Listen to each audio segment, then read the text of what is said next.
Pero la segunda cosa que la bondad de Dios lo llevó a entender es eso. Dios, tú siempre estuviste conmigo. Yo fui el animal, yo fui la bestia que pensé que no estabas a mi alrededor. Y ese es el problema en una crisis espiritual. Mi hermano, como te dije, el Salmo destaca la bondad de Dios. La naturaleza de Dios es inmutable, no cambia, no muda. Dios no es diferente. Dios es impasible, no cambia Él. La bondad de Dios sigue siendo siempre, ha sido siempre, desde la eternidad hasta la eternidad. Es nuestra percepción la que nos hace pensar que la bondad de Dios varía, cambia, que Él ya no es tan bueno conmigo porque de repente estoy caminando mal. ¿Te das cuenta? Es la percepción que tenemos. Pero la naturaleza de Dios nunca cambia. Todos nosotros, me imagino, tenemos amistades o familiares que viven completamente desconectados de Dios. O sea, no tienen una relación con Dios. Viven vidas desobedientes a Dios. Y sin embargo, les va bien, ¿cierto? No están preocupados porque les falte el trabajo, no tienen problemas de salud, les va bien en la vida. Y eso probablemente ha hecho que nosotros comencemos a poner en duda nuestra relación con Dios, nuestra comunión con Dios, porque probablemente hemos caído en la tentación de preguntarnos, ¿de qué me sirve ser piadoso? ¿De qué me sirve ser cristiano? Porque si ellos que no tienen comunión con Dios viven bien, en cambio yo estoy padeciendo esta enfermedad o no estoy encontrando trabajo, mi negocio no está prosperando, tengo problemas en mi familia, con mi esposa, con alguno de mis hijos. Entonces puede ser que nosotros estemos cayendo en esta situación. Hoy vamos a meditar en el Salmo 73. Este es el primer salmo de la tercera sección de todo el libro de los Salmos. No se olviden que el libro de los Salmos tiene 5 secciones, ¿cierto? Son 150 salmos divididos en 5 secciones. Y esta sección es la más corta, la más pequeña. Tiene solamente 17 salmos. Y la mayoría de ellos han sido compuestos por un levita llamado Asaf. Ahora, yo les recomiendo la lectura de esta sección del libro de los Salmos si usted tiene preguntas o inquietudes acerca de estas. ¿Por qué los desobedientes a Dios prosperan? ¿Por qué los malos humillan a los buenos? O a veces, ¿por qué el pueblo de Dios sufre? ¿No es cierto? ¿Por qué Dios está inactivo frente a la maldad del ser humano? ¿Por qué no actúa Dios? Si usted tiene este tipo de preguntas existenciales, lea esta sección del libro de los Salmos, el libro 3. Todos estos salmos van tocando este tipo de temas. El Salmo 73 es un salmo que es un testimonio en verdad de un hombre que ha experimentado la envidia por causa de la prosperidad de los impíos, de los hombres arrogantes que no tienen comunión con Dios. Al punto que él dice que casi abandona su fe, estuvo a punto de deslizarse y apartarse de Dios. El Salmo destaca la bondad de Dios aquí, porque él dice que fue la bondad de Dios la que lo guardó de abandonar los caminos del Señor.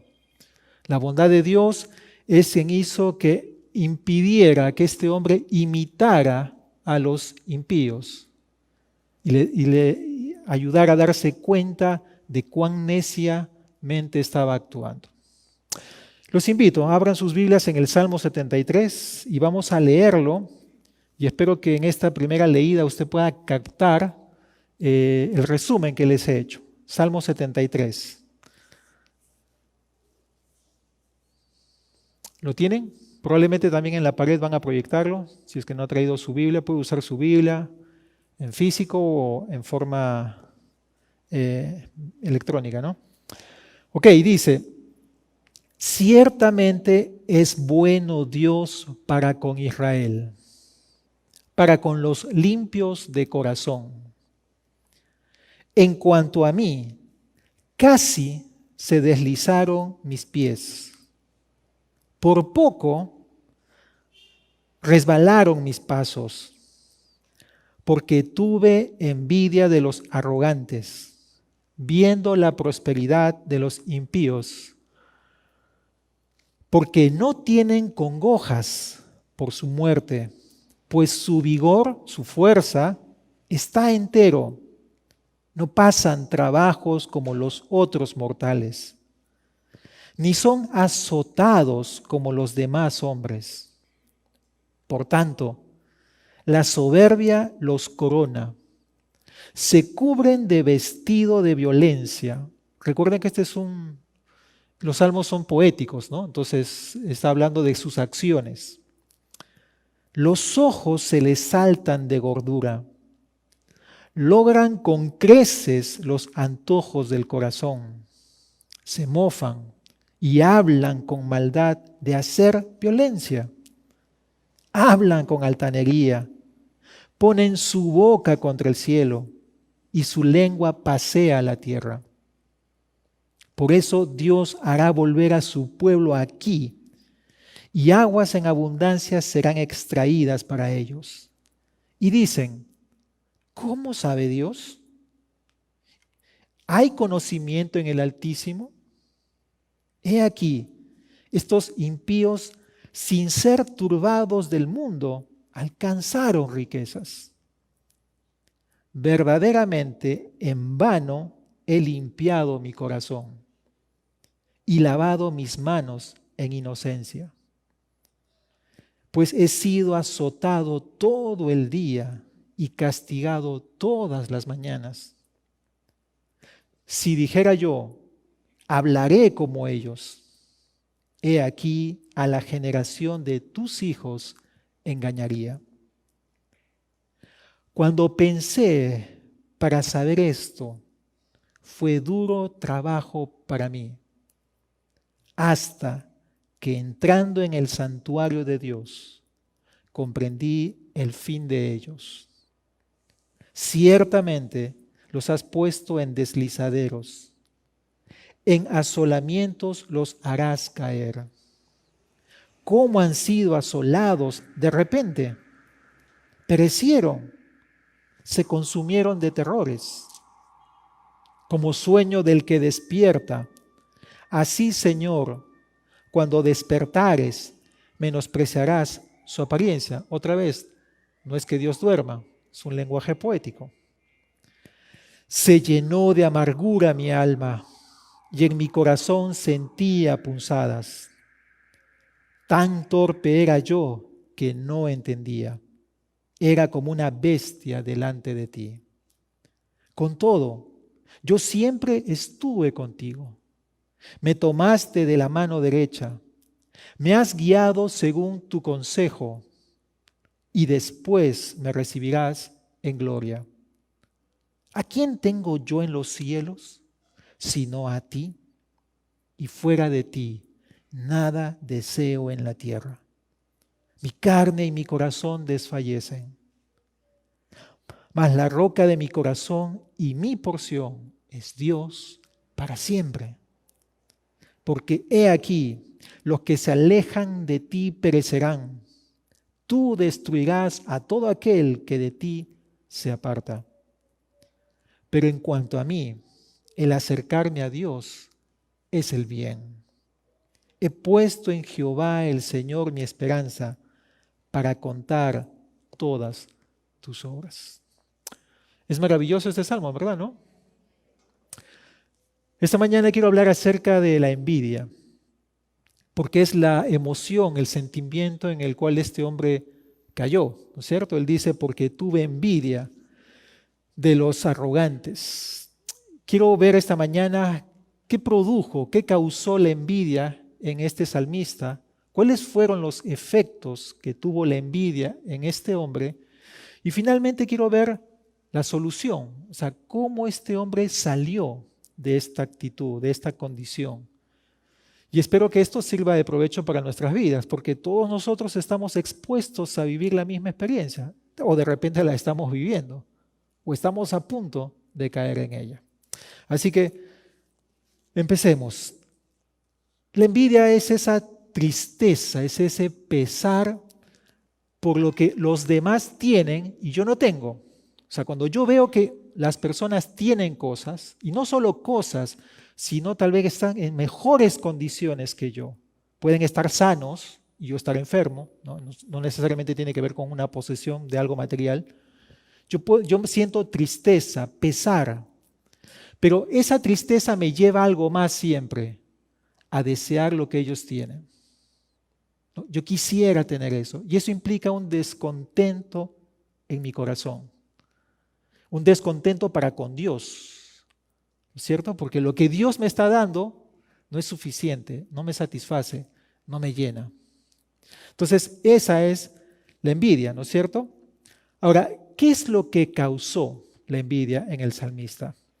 Dice ese verso 2 y 3. En cuanto a mí, casi se deslizaron mis pies, por poco resbalaron mis pasos, porque tuve envidia de los arrogantes, y aquí viene la causa, viendo, note eso, viendo la prosperidad de los impíos. O sea, la envidia entró, ¿por dónde? Por los ojos. O sea, él vio lo que los demás tenían y él no tuvo. Ahora, mis hermanos, los ojos siempre han sido un problema para el creyente. ¿Se acuerdan de Eva? ¿Cierto? El versículo 6 del capítulo 3 dice que viendo Eva que el fruto del árbol era codiciable, viéndolo. Acuérdese de eso, viendo. Si usted se acuerda del incidente que estaba viviendo Jacob con sus dos esposas, ¿no es cierto? Raquel y Lea. Lea empezó a tener hijos y Raquel no los tuvo. Y dice el texto bíblico que viendo Raquel que Dios no le daba hijos a ella, tuvo envidia de su hermana. O sea, la envidia entra por los ojos. Por eso es que Dios nos pide que nosotros debemos disciplinar nuestros ojos. Mira lo que dice, por favor, Proverbios 4:25. Usted busque el siguiente libro después de Salmos, es el libro de Proverbios, capítulo 4, verso 25. ¿Qué nos ordena aquí la Escritura, la palabra de Dios? Dice, tus ojos miren lo recto y diríjanse tus párpados hacia lo que tienes delante. Note eso, o sea, esto es la instrucción del Antiguo Testamento, ¿no? Tus ojos miren lo recto y diríjanse tus párpados hacia lo que tienes delante. Si miramos el Salmo 101, el verso 3, volvamos un ratito al libro de los Salmos, y miren esta determinación de David. Estamos hablando acerca de disciplinar, por eso es importante disciplinar lo que nosotros vemos, porque la envidia, la codicia, entra por los ojos, ¿no es cierto? Miren lo que dice el Salmo 101, verso 3. No pondré delante de mis ojos cosa injusta, ¿no? Aquí está diciéndose David a sí mismo, no voy a permitir que mis ojos se enturbien, se ensucien, viendo cosas que solamente van a producir en mí maldad, iniquidad, injusticia. Miremos al libro de Job, por favor, al capítulo 31. Antes del libro de los Salmos usted encuentra el libro de Job. Mire el capítulo 31, el verso 1.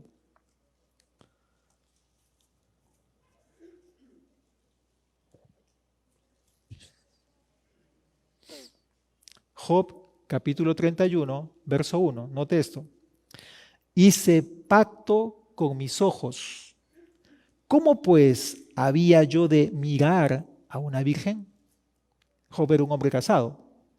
No sabemos qué pasó con la mujer. Simplemente el texto de Job dice que la mujer lo dejó. O sea, no dice que murió, ¿no? Pero este hombre mantenía sus votos. ¿Cómo pues había yo de mirar a una virgen? Porque, y aquí noten, ¿por qué razón él hace un pacto con sus ojos? ¿Qué galardón me daría de arriba Dios? ¿Y qué heredad el Omnipotente desde las alturas? Tenemos que disciplinar nuestros ojos. porque la codicia, ¿cierto?, por la mujer ajena entra por ellos. Por eso es que Jesucristo también dice, ¿no es cierto?, en el libro de Mateo, que no es suficiente que hayamos escuchado no cometerás adulterio, sino que Él dice que aquel hombre que mira a una mujer para codiciarla ya adulteró en su corazón. O sea, el adulterio empieza al momento que nosotros empezamos a mirar a una mujer más de lo debido, más del tiempo. Con eso no te estoy diciendo que debes caminar por la calle así, ¿no es cierto? Que nunca puedes mirar a una mujer hermosa. Te vas a cruzar con mujeres hermosas, con hombres atractivos. Pero si miramos más allá del tiempo suficiente, probablemente vamos a caer en este tipo de problemas. Entonces, es importante que nosotros disciplinemos, porque por allí entra, este es el origen. Ahora, hermanos, nosotros podemos sujetar nuestros ojos al señorío de Cristo. Toda aquella persona que ha experimentado una regeneración por el Espíritu de Dios, es posible poner en sujeción nuestros ojos y ver más bien la vida desde una perspectiva espiritual, más que terrenal. Porque el problema con ver la vida desde un punto de vista terrenal es eso, es ver, aparentemente es una realidad esta vida, ¿no es cierto? Las riquezas, la fama, el poder. Pero hermano, déjame decirte que eso es humo, eso es apariencia. Ese no es el fin del ser humano. Por eso es que Jesús dijo que el fin del ser humano no es la posesión de bienes materiales. Nosotros necesitamos poner en sujeción esto. ¿Y cómo se hace? Mira lo que dice Gálatas capítulo 5, perdón. Gálatas capítulo 5. Mira el verso 16. Gálatas 5, verso 16. Dice, digo pues, andad en el Espíritu y no satisfagáis los deseos de la carne. ¿No? Andad, o sea, es un mandamiento, andad en el Espíritu. A todos los que somos creyentes se nos ordena vivir bajo el Espíritu Santo, en dependencia del Espíritu Santo significa esto. Conduce tu vida bajo el gobierno del Espíritu de Dios. Andad en el Espíritu y no satisfagáis los deseos de la carne. Quiero leerte otra traducción, ¿no? Porque acá la Reina Valera da a entender que es entre una y otra. Pero en verdad lo que está queriendo decir el texto bíblico es que si tú haces una, la otra se anula. O sea, si tú andas en el Espíritu, tus deseos de la carne son sometidos. Pero si tú eliges los deseos de tu carne, es apagado el Espíritu Santo. Entonces, no es una y otra, sino que al escoger una, la otra se anula. Te leo la versión de las Américas, de la nueva la Biblia de las Américas. Digo pues, anden por el Espíritu y no cumplirán el deseo de la carne. ¿Notas que la traducción es un poco distinta? Pero esta es la mejor traducción. Y no cumplirán. O sea, si tú decides vivir bajo el gobierno del Espíritu Santo, lo otro se anula. Te leo la nueva versión internacional. Así que les digo, vivan por el Espíritu y no seguirán los deseos de la naturaleza pecaminosa. Aquí la palabra carne se interpreta como naturaleza pecaminosa. No siempre en la Biblia es así, hay que ver el contexto bíblico, ¿ok? Pero es posible para el creyente poner en disciplina sus ojos. No debe ser imposible para el creyente que ha nacido de nuevo, ¿ok? Si no lo puedes hacer, tienes que preguntarte entonces, ¿he nacido de nuevo o no he nacido de nuevo? ¿Tengo una naturaleza espiritual o no la tengo?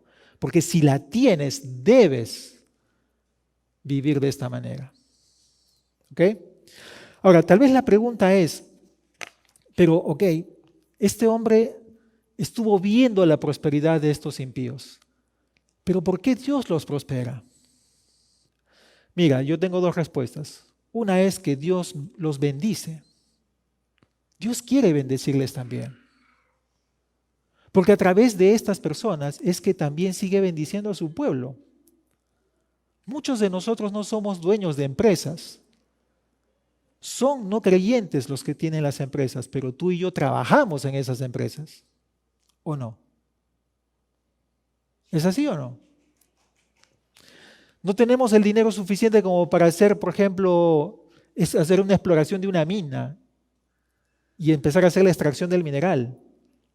Es mucho dinero eso. Pero si tú eres un ingeniero minero, te pueden contratar en la empresa y eres beneficiado. Dios quiere bendecirlos. Mira lo que dice Lucas capítulo 6, verso 35. Lucas 6, 35.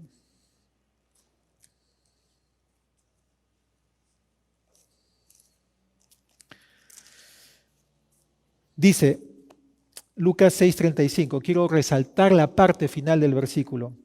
Amad pues a vuestros enemigos y haced bien y prestad, no esperando de ello nada, y será vuestro galardón grande y seréis hijos del Altísimo. Quiero resaltar la última parte. Porque Él es benigno para con los ingratos y malos. Él los bendice. Nota lo que dice, Él los bendice. Y la otra respuesta que yo tengo de por qué prosperan los impíos es que ellos son más astutos en sus negocios. Son más inteligentes, aun que los cristianos. O sea, cuando me refiero a astuto, me refiero a que usan mañas para sacar provecho de un negocio.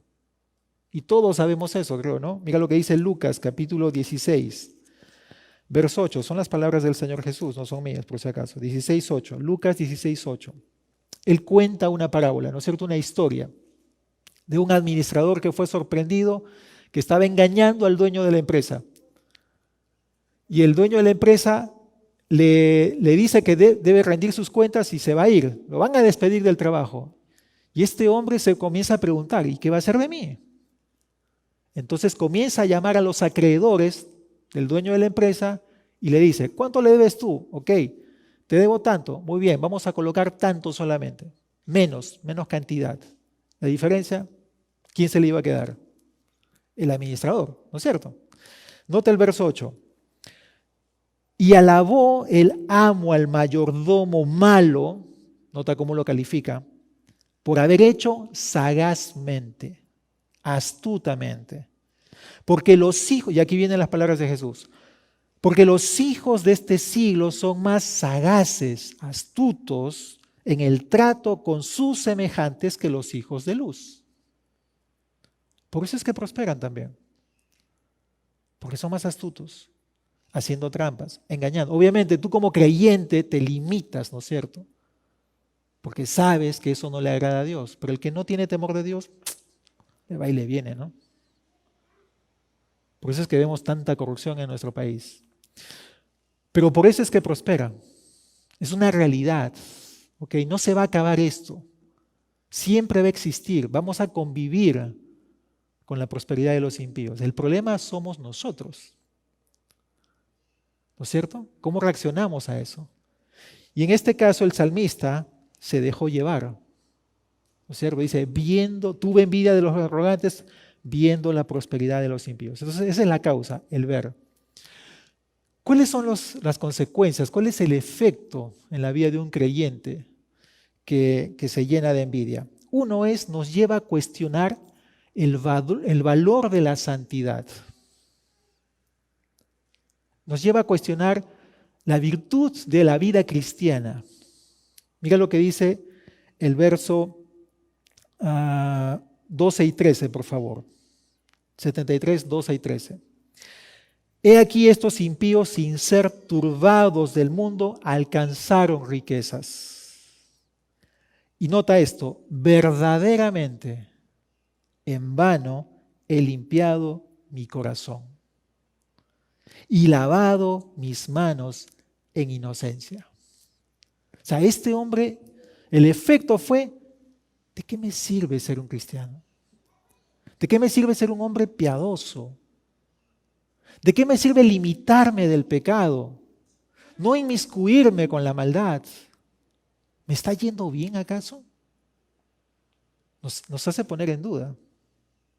acerca de la virtud de la vida cristiana, del valor de la santidad. Mi hermano, y esto es un gran problema, ¿por qué? Porque esta condición lo que hace es atacar el carácter de Dios. Cuando tú y yo caemos en este tipo de consecuencias o defectos, ¿qué está pasando en nosotros? Estamos menoscabando el carácter de Dios. ¿Por qué? Porque Dios nos exige santidad. Y estoy diciendo entonces, lo que Dios me pide no sirve para nada, es inútil, no me trae ningún provecho. Y entonces pongo en duda el carácter de Dios. Mira lo que dice Primera de Pedro, capítulo 1, por favor. Primera de Pedro, capítulo 1, versos 13. No sé si Rosita, ¿me puedes traer un vasito de agua, por favor? Te voy a agradecer. Primera de Pedro, capítulo 1, verso 13. Dice: por tanto, ceñid los lomos de vuestro entendimiento, sed sobrios y esperad por completo en la gracia que se os traerá cuando Jesucristo sea manifestado. Como hijos obedientes, no os conforméis a los deseos que antes teníais estando en vuestra ignorancia, sino como aquel que os llamó es santo. Sed también vosotros santos en toda vuestra manera de vivir. Porque escrito está, sed santos, porque yo soy santo. Ese es Dios. Ese es el carácter del Dios al cual nos hemos acercado. Perdón.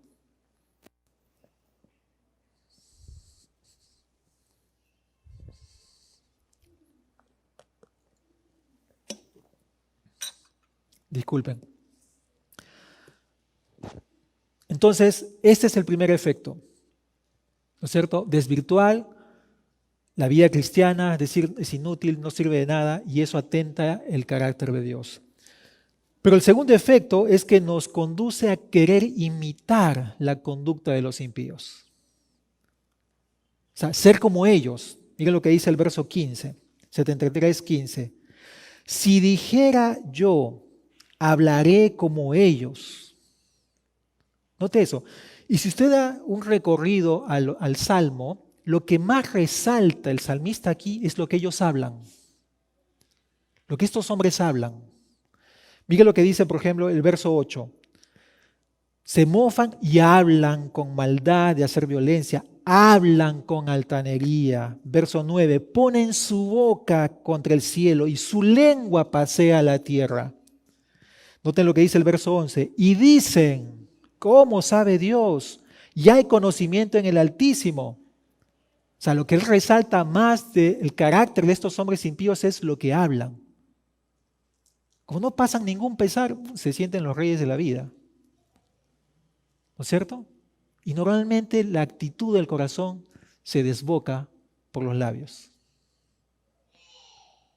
Y él dice, ¿no es cierto?, en ese verso 15, si dijera yo, hablaré como ellos. O sea, él está deseando imitar a estos hombres, hablar igual que ellos. Ahora, ¿cuál es el problema con esta actitud? Que esta actitud también menoscaba algo, la comunión del pueblo de Dios. Atenta contra otros creyentes. Porque mira cómo dice, sigue diciendo el verso 15, si dijera yo hablaré como ellos, he aquí a la generación de tus hijos engañaría. O sea, los afectaría. Por eso, qué terrible es, hermanos, y tenemos que cuidar esto, cuando un líder, ¿no es cierto?, en la iglesia, ya sea el pastor o un líder que apoya, colabora con la iglesia, o tal vez el líder de una casa, comienza a poner en duda su fe. Porque ¿sabes qué? Podemos ser los causantes de poner tropiezo a nuestros propios hijos, nuestra esposa, otros creyentes de menor tiempo en la fe. Es saludable cuando estamos atravesando por una crisis así, no hacerla pública. O tal vez buscar un creyente maduro en la fe también y compartir con él o ella esta duda que tengamos. Pero no abrir nuestra boca y manifestarla porque vamos a contaminar el corazón. Tenemos que tener mucho cuidado aquí. Mira lo que dice el Señor Jesucristo, Mateo 18, por favor. Es una advertencia muy fuerte para nosotros los creyentes y en especial para los líderes de la iglesia, porque el contexto es el liderazgo. ¿No es cierto? Estaban discutiendo los discípulos de Jesús quién iba a ser el mayor en el reino de los cielos. ¿No es cierto? Y Jesús, para zanjar la discusión, pone un niño al medio y habla algo. Pero mira esto, quiero fijarme en la advertencia, 18, 6 y 7. 18, 6 y 7. Y cualquiera que haga tropezar a alguno de estos pequeños que creen en mí, mejor le fuera que se le colgase al cuello una piedra de molino de asno. Estamos hablando de la piedra, una piedra enorme en la que se molía y que el asno giraba alrededor, ¿no es cierto? Moviendo una piedra más pequeña. Una piedra de molino de asno y que se le hundiese en lo profundo del mar. Ay del mundo por los tropiezos, porque es necesario que vengan los tropiezos, pero ay de aquel hombre por quien viene el tropiezo. Eso implica disciplina en la vida de nosotros, los líderes, ¿cierto? Por eso es que la envidia puede producir esto, el querer imitar, el querer, mira, de nada me sirve ser cristiano, mejor me hago como uno de ellos. Pero podemos poner en tropiezo a nuestros hijos o a otros creyentes. Tengamos cuidado. El tercer efecto que yo noto en este Salmo 73 de la envidia es que va a producir amargura e insensatez en nosotros, los creyentes. Mira lo que dice el verso 21 y 22, Salmo 73, 21 y 22. Se llenó de amargura mi alma y en mi corazón sentía punzadas. Tan torpe era yo que no entendía, era como una bestia delante de ti. Nota otra vez, ¿qué es lo que produce la envidia?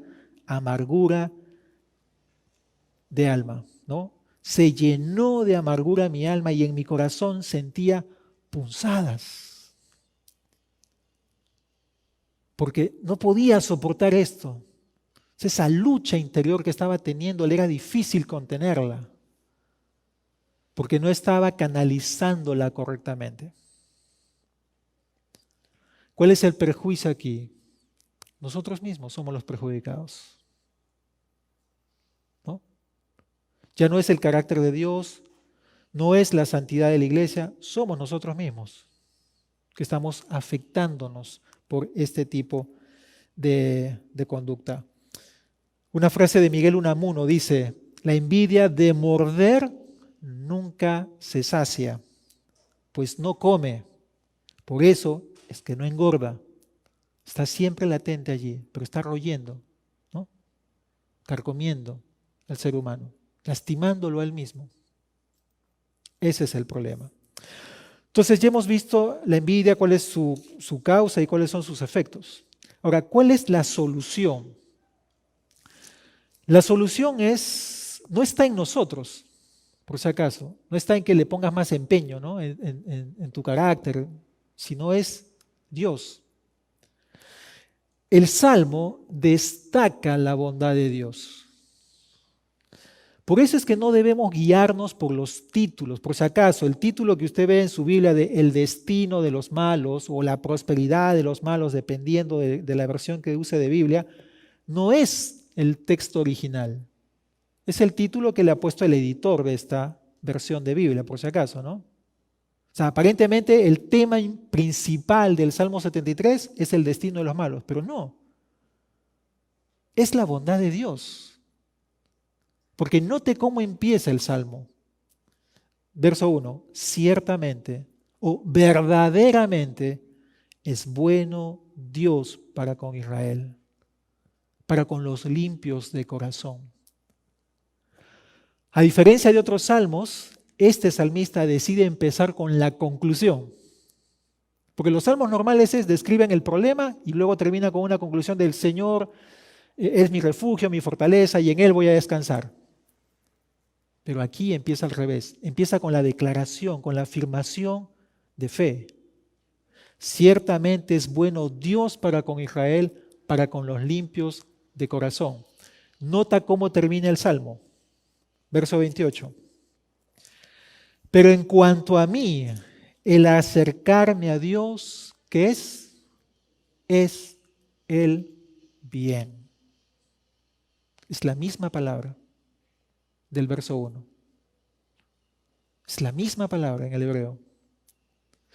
Nota cómo el Salmo está en un marco que resalta la bondad de Dios. Es a causa de la bondad de Dios que este hombre no tropezó, no cayó, estuvo a punto de, pero no terminó de caer. Fue por la bondad de Dios. Ahora, la bondad de Dios hizo dos cosas aquí.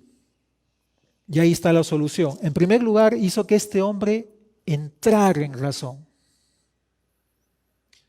Hemos leído que él estaba como una bestia, ¿no es cierto? Amargado de corazón y se comportaba como un animal. Pero nota lo que produce la bondad de Dios en un creyente. Mira, dice el verso 16 en adelante. Cuando pensé para saber esto, o sea, ¿a qué se refiere la palabra esto? Todo este asunto de la prosperidad de los malos. Porque a ellos les va bien y a nosotros los cristianos no. Cuando pensé para saber esto, fue duro trabajo para mí. Hermano, hermana, no es sencillo. Las crisis espirituales a veces no son sencillas de resolver. Toman tiempo, toman trabajo. Nosotros estamos acostumbrados, ¿no es cierto?, a que tomo mi pastilla de paracetamol y se me fue el dolor de cabeza. Pero las crisis espirituales no son así. No es que leo un salmo, y se me va la ansiedad, se me va el temor, se me va la envidia. No, muchas veces son un proceso en el cual tú y yo necesitamos trabajar duro. ¿Me entiendes? Cuando pensé para saber esto, fue duro trabajo para mí hasta que entrando en el santuario de Dios comprendí, entendí, vi la realidad. ¿Qué estaba pasando con el salmista? Él se había puesto otros lentes para ver la realidad. Y por eso es que él dejó que la prosperidad de los impíos lo impactara y lo llenara de envidia. Pero cuando se puso los lentes de Dios, cambió la realidad, la aparente realidad de las cosas. ¿Te das cuenta? Pero necesitamos batallar, luchar hasta que, ¿me entiendes?, la iluminación de Dios caiga y nos haga, verdad, esto es así. Hasta que tengamos esa convicción, esa certeza de que la verdad de Dios es tal cual es. Porque pasa que estamos en esa lucha entre la mentira y la verdad, ¿no es cierto? Y a veces prima la mentira y a veces la verdad y estamos flotando en esa lucha espiritual allí, ¿no? Intentando mantenernos a flote y una vez sentimos que nos hundimos y otra vez estamos haciendo el esfuerzo hasta que llegas al punto y dices, ok, ahora sí, entiendo esto, estoy en pasos seguros, estoy sobre la peña. Otra vez el salmista en el capítulo 40, pacientemente esperé a Jehová. Y él me sacó del lodo cenagoso y me puso mis pies sobre peña. Eso es. ¿Me entiendes? Pero mientras tanto, tú y yo luchamos, sufrimos, hasta que entrando en el santuario de Dios comprendí el fin de ellos. La palabra fin se refiere a la eternidad de los impíos, al resultado final de las vidas de estos hombres. Y dice, verso 18, ciertamente, otra vez, la misma palabra del versículo 1, ciertamente es bueno Dios. He llegado a la convicción de que Dios es bueno. Y aquí está llegando otra convicción, ciertamente, con respecto a los impíos, los has tú, Dios, puesto en deslizaderos, en asolamientos los harás a caer, destrucción, ruina. ¿Cómo han sido asolados de repente? Perecieron, se consumieron de terrores. Pero él ha llegado a esa convicción. Ciertamente. Después de la lucha. ¿Me entiendes? ¿Producto de qué? De la bondad de Dios. Ciertamente es bueno Dios para con Israel. Para con los limpios de corazón. Ahora, para aclarar el punto, ¿quiénes son los limpios de corazón? ¿Los perfectos? No. Los que siempre están acercándose a Dios. ¿Cómo entiendes quiénes son los limpios de corazón? Mira lo que dice el verso 27. Porque aquí los que se alejan de ti perecerán. Tú destruirás a todo aquel que de ti se aparta. Verso 28, pero en cuanto a mí, el acercarme, distinto de apartarse, de alejarse, a Dios es el bien. ¿Quiénes son los limpios de corazón? Estos, los que están procurando siempre acercarse a Dios, ¿no? Están luchando, pero no, Señor, yo sé que tú eres la verdad, que tú tienes la verdad, como los discípulos, cuando confesaron, cuando Jesús les dijo, ¿qué quieren hacer ustedes con su vida? Y Pedro confiesa, Señor, tú tienes palabras de vida eterna. ¿No? Mis ojos ven una realidad, pero en el fondo yo sé, Señor, pero tú tienes la verdad de las cosas. Y necesito luchar. ¿Qué es la segunda cosa que produjo la bondad de Dios y por la cual el salmista salió de esta situación de envidia? Es que él entendió que nunca estuvo solo.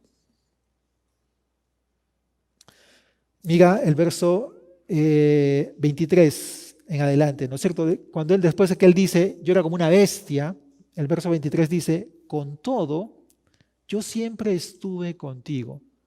¿Pero era porque él quiso estar con Dios? No. Sigue leyendo, me tomaste de la mano derecha. Me has guiado según tu consejo. Y después me recibirás, futuro, en gloria. Él entendió el fin eterno de los impíos, pero él sabe que su futuro eterno es gloria. Pero la segunda cosa que la bondad de Dios lo llevó a entender es eso. Dios, tú siempre estuviste conmigo. Yo fui el animal, yo fui la bestia que pensé que no estabas a mi alrededor. Y ese es el problema en una crisis espiritual. Mi hermano, como te dije, el Salmo destaca la bondad de Dios. La naturaleza de Dios es inmutable, no cambia, no muda. Dios no es diferente. Dios es impasible, no cambia Él. La bondad de Dios sigue siendo siempre, ha sido siempre, desde la eternidad hasta la eternidad. Es nuestra percepción la que nos hace pensar que la bondad de Dios varía, cambia, que Él ya no es tan bueno conmigo porque de repente estoy caminando mal. ¿Te das cuenta? Es la percepción que tenemos.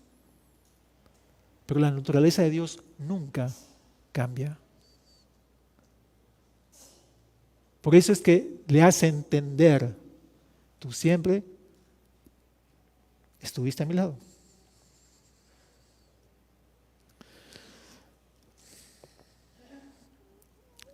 Los que somos padres entendemos un poco esto.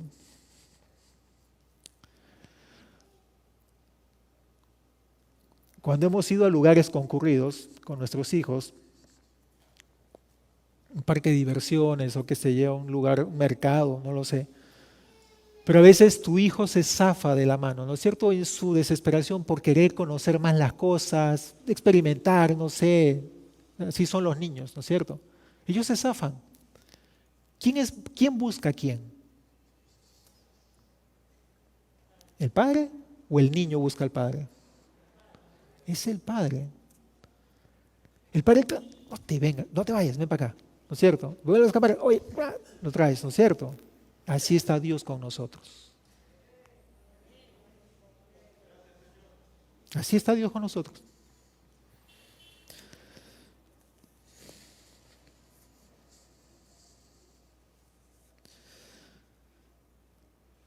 Termino con 3 lecciones, hermanos, de este Salmo 73. Entonces, ya hemos visto las causas, los efectos de la envidia y cómo podemos salir de la envidia. Simplemente es la bondad de Dios, es descansar en la bondad de Dios. 3 lecciones de este Salmo 73. Uno, las crisis espirituales forman parte de nuestras vidas. No hay creyente que no atraviese por crisis. ¿Me entiendes? Mira el Salmo 73, el verso 2. En cuanto a mí, casi se deslizaron mis pies. Por poco resbalaron mis pasos. Las crisis forman parte de nosotros, hermanos. No tenemos por qué asustarnos ni asombrarnos. Nada. ¿Ok?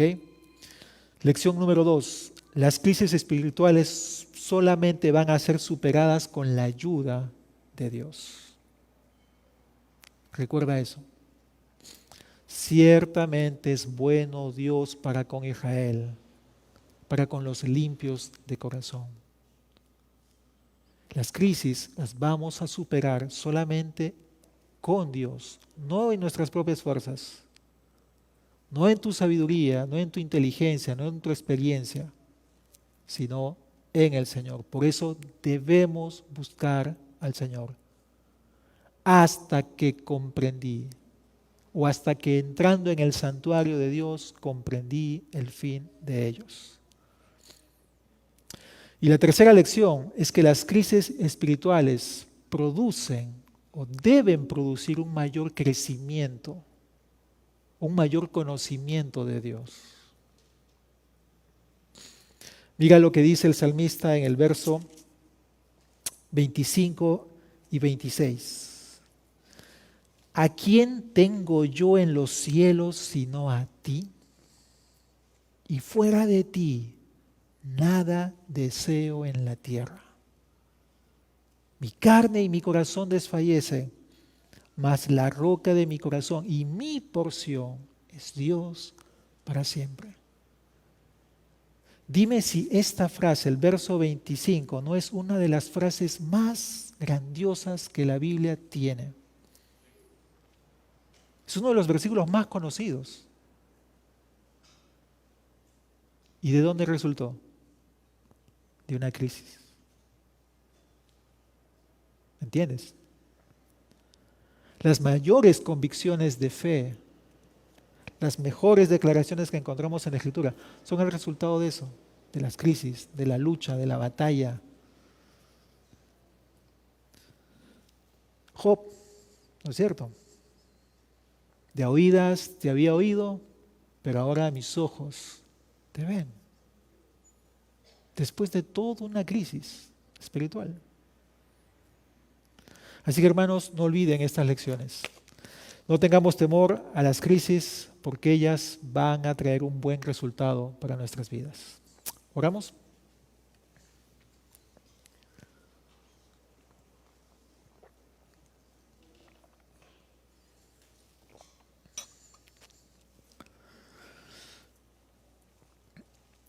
Padre, te damos gracias porque ciertamente eres bueno para con nosotros, para con los que buscamos la limpieza de nuestro corazón, para los que nos esforzamos en acercarnos a ti, oh Dios. A pesar de que este mundo, Satanás y nuestra naturaleza pecaminosa nos quieren alejar de ti, de Cristo, de esa nueva vida que tenemos y estamos experimentando. A pesar de las luchas y los conflictos, Señor, que sostenemos en nuestras vidas diarias, Padre, queremos confesar que tú sigues siendo bueno, que tú no mudas, que tú no cambias, que tú eres el mismo ayer, hoy y siempre y por los siglos. Santo Dios, gracias por las enseñanzas que podemos extraer de tu preciosa palabra. Ayúdanos a recordarlas y sobre todo ayúdanos a llevarlas a la práctica. Si estamos en alguna de estas situaciones, si estamos cayendo en envidia, en amargura, Señor, oh Dios, que podamos imitar a este salmista. Que tú nos des la victoria, Señor, al entrar a tu santuario y entender, discernir tu voluntad, que es agradable, que es perfecta, que es buena. Ayúdanos, Señor. En el nombre de Jesús te pedimos esto. Amén y amén.